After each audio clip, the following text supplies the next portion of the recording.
All right, let's dive in. Today we're going to tackle something super interesting, and I'm betting a lot of you UPSC folks out there, especially those into international relations, will find this particularly relevant. We're talking about the laws of war, Ah, how yes. they've changed over time, and Absolutely. how that kind of reflects the whole shift from, international law to what we now think of as world law. It's a fascinating journey. We'll be looking at how war went from being seen as like a right of powerful countries Mm. to a world where, individuals, no matter how high up, can be held accountable for the terrible things that happen during conflict. Exactly. And, before we get into all the details of the twists and turns, let's do a quick recap of something you've probably come across in your UPSC prep. Hmm. Those just war theories. The jus ad bellum, the reasons for going to war, got to be just, right? Right. And jus in bello, the just conduct of war itself. Now, these ideas, they got a serious makeover in the 20th century, Yeah. especially after the just absolute horrors of the world wars. Yeah, I mean, imagine back in the 19th century, powerful countries basically saw war as just another tool. Oh, yeah. Expansion, conquest, you name it. Like it was just part of the game. Part of the game.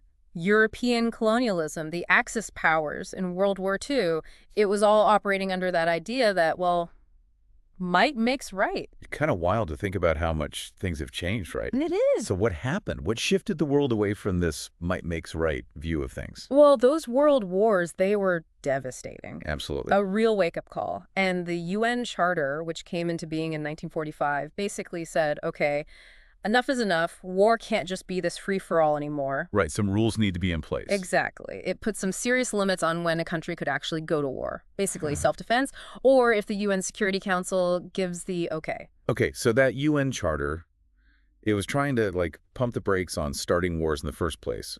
But what about what happens once a war has started? Right. Do the UN charter deal with that too, the whole conduct of war thing? Well, while preventing war was a major focus, the UN Charter also laid the groundwork for holding people accountable for what goes down during a war. The Nuremberg trials, after World War II, that was a huge turning point. Oh, absolutely. They introduced this idea of crimes against peace, basically saying, hey, you can't just hide behind, I was following orders. If you plan and wage a war of aggression, you are responsible. Crimes against peace, that's heavy stuff. Yeah. It really highlights the shift towards individual accountability in international law, doesn't it? It's like saying, you're a person, you make choices, and you're responsible for those choices, even in war. Exactly. And that focus on individual accountability, it extended to how wars were actually fought. The Nuremberg trials, they really solidified the concept of war crimes, something that had been, developing for a while. Yeah, you're right. It wasn't like they just came up with that out of nowhere.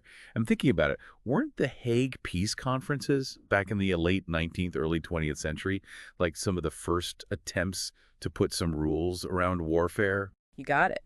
The Hague Conventions, they were all about setting some ground rules. Some of them honestly seem kind of funny now, like banning projectiles launched from balloons. From balloon. Yeah, like imagine that. But they were important because they started us down the path of thinking, okay, how can we make war, if it has to happen, a little less brutal? Less brutal.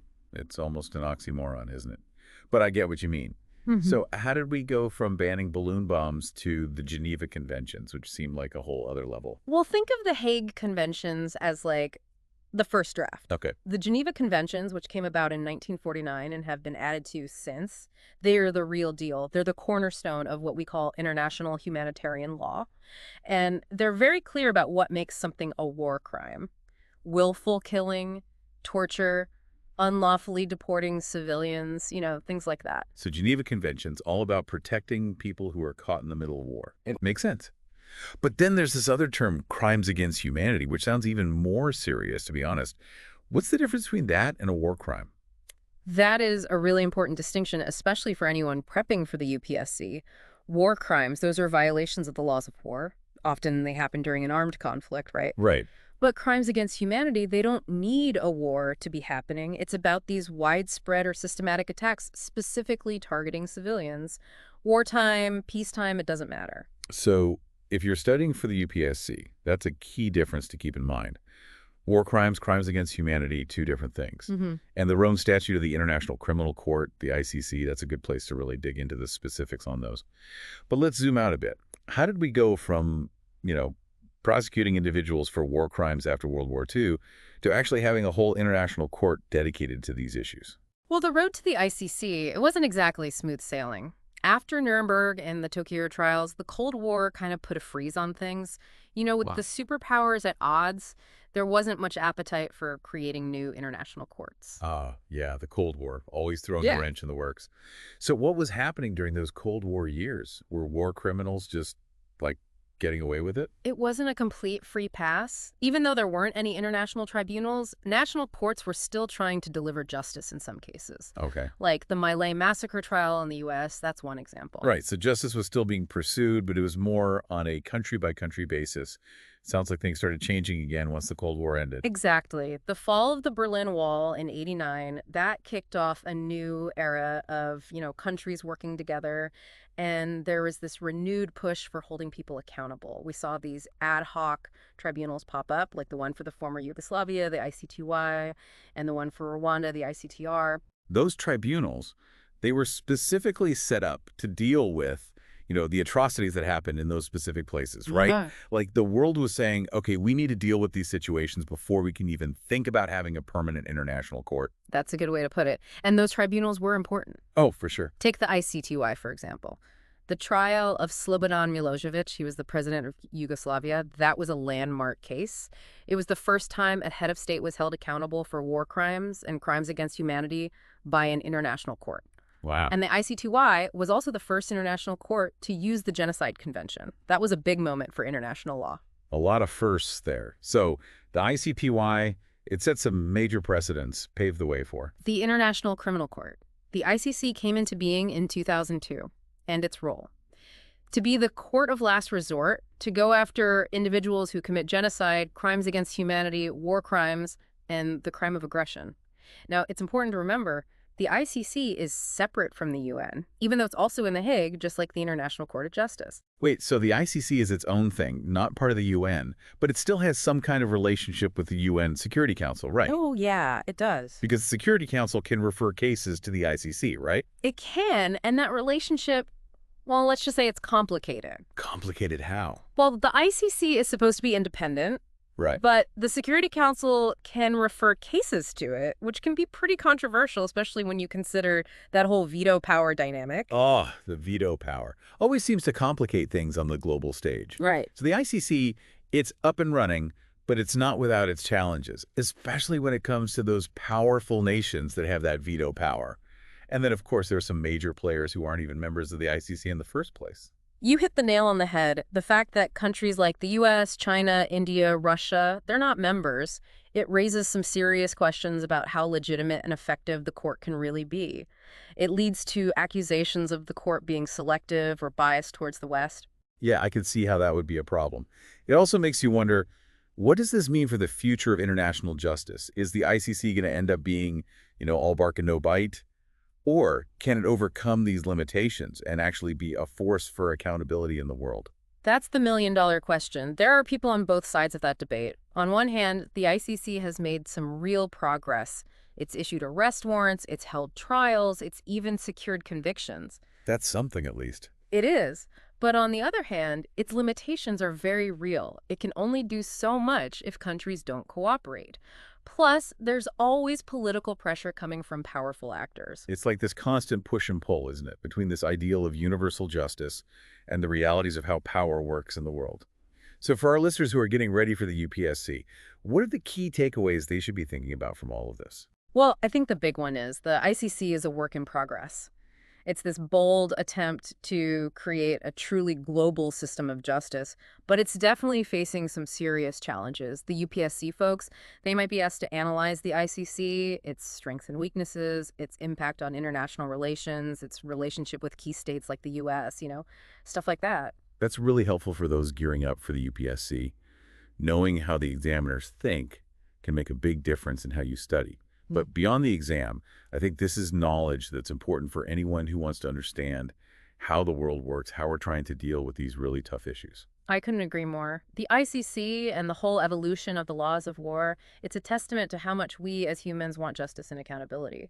It shows that even when we're faced with horrible violence and conflict, there's still this desire to hold people accountable, to try to make the world a more just place. It's a reminder that progress is possible. Absolutely. It might be slow, it might be messy, but we are moving forward.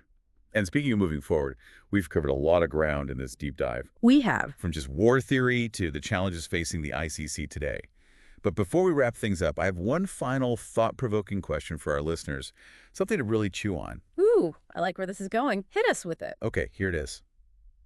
If you could redesign the whole international legal system, knowing what we know now, how would you do it to better address the challenges we're facing in the 21st century? What would you change and why? Wow, that is a big one. It, It really makes you step back and look at the whole system or see where it's falling short and imagine what could be different. There's no easy answer to that one, but that's what makes it so interesting, right? exactly. We want our listeners to really wrestle with that question, do their own research, and come to their own conclusions. Hmm. Because understanding these complex issues, that's the first step towards actually making things better. Oh, it's been a roller coaster for sure. At first, the U.S. was pretty on board with the idea of a permanent international criminal court. But then, when Bush was in office, things took a sharp turn. Yeah, the U.S. started pushing back against the ICC. They even wanted exemptions for U.S. citizens. So what was behind that shift? What made the U.S. get so cautious about the ICC all of a sudden? Well, there were a few concerns floating around. One was this idea that the ICC might be biased against the U.S. Because the U.S. has such a big military presence around the world. Exactly. They were worried about American soldiers and officials being targeted by, prosecutions that were politically motivated or just plain frivolous. Plus, the Bush administration argued that the ICC could interfere with U.S. sovereignty, its ability to make its own decisions based on its own interests. So basically, the U.S. wanted to protect itself from being held accountable by an international court. You could see it that way. And wasn't that part of the reason behind those Article 98 agreements? Absolutely. Remind me what those were all about. Okay, so Article 98 of the Rome Statute, it lets countries exempt their citizens from the ICC's jurisdiction in certain situations.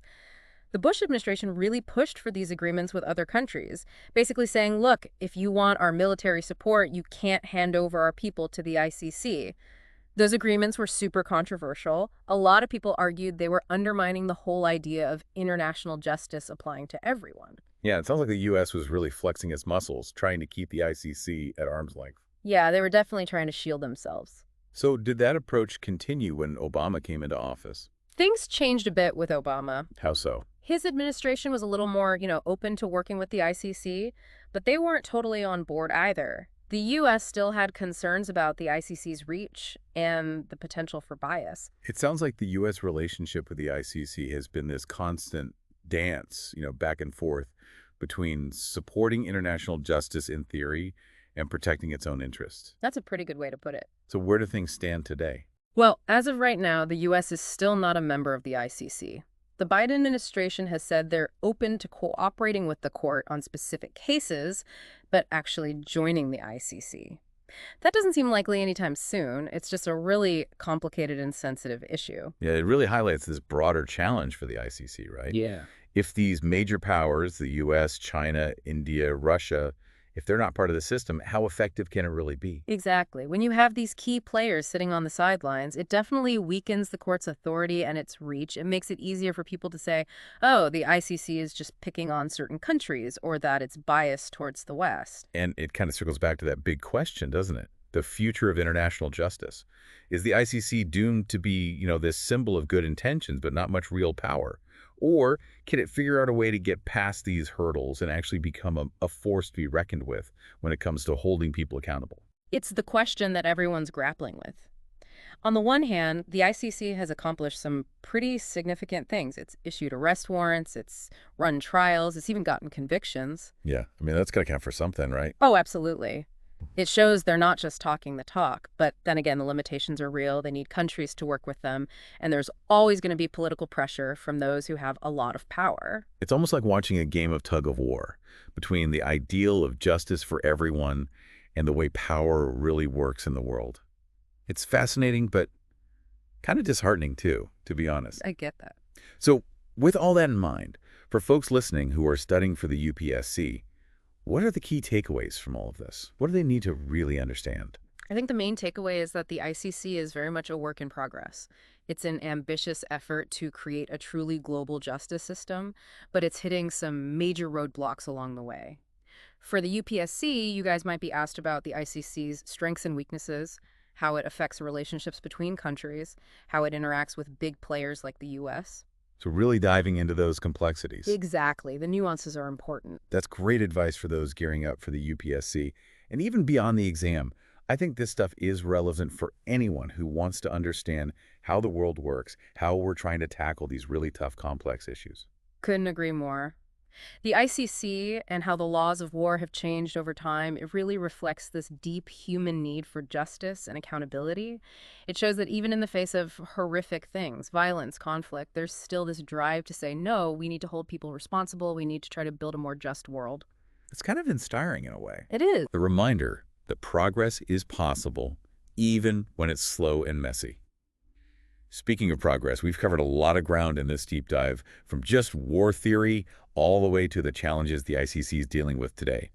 But before we wrap things up, I have one last thought-provoking question for our listeners, something to really get those brain juices flowing. Ooh, I love a good brain teaser. Let's hear it. Okay, here it is.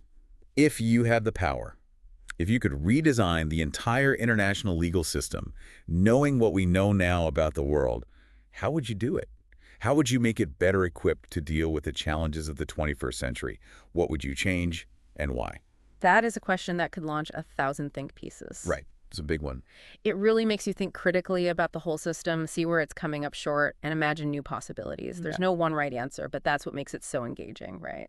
Exactly. That's what we want. We want our listeners to really engage with that question, dig into it, do their own research, come up with their own answers. Because at the end of the day, understanding these complicated issues, that's the first step towards actually making things better. It really makes you think, doesn't it? Yeah. And that's what we're all about here, getting you thinking, getting you engaged. Absolutely.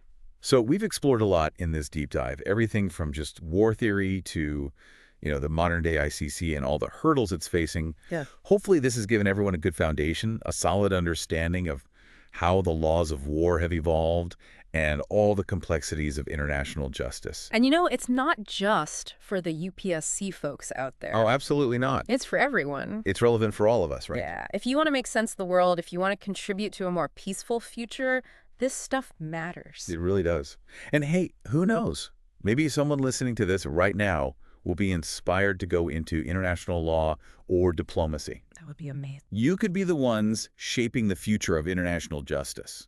We need passionate people doing this work, pushing for a more just and equitable world, for sure.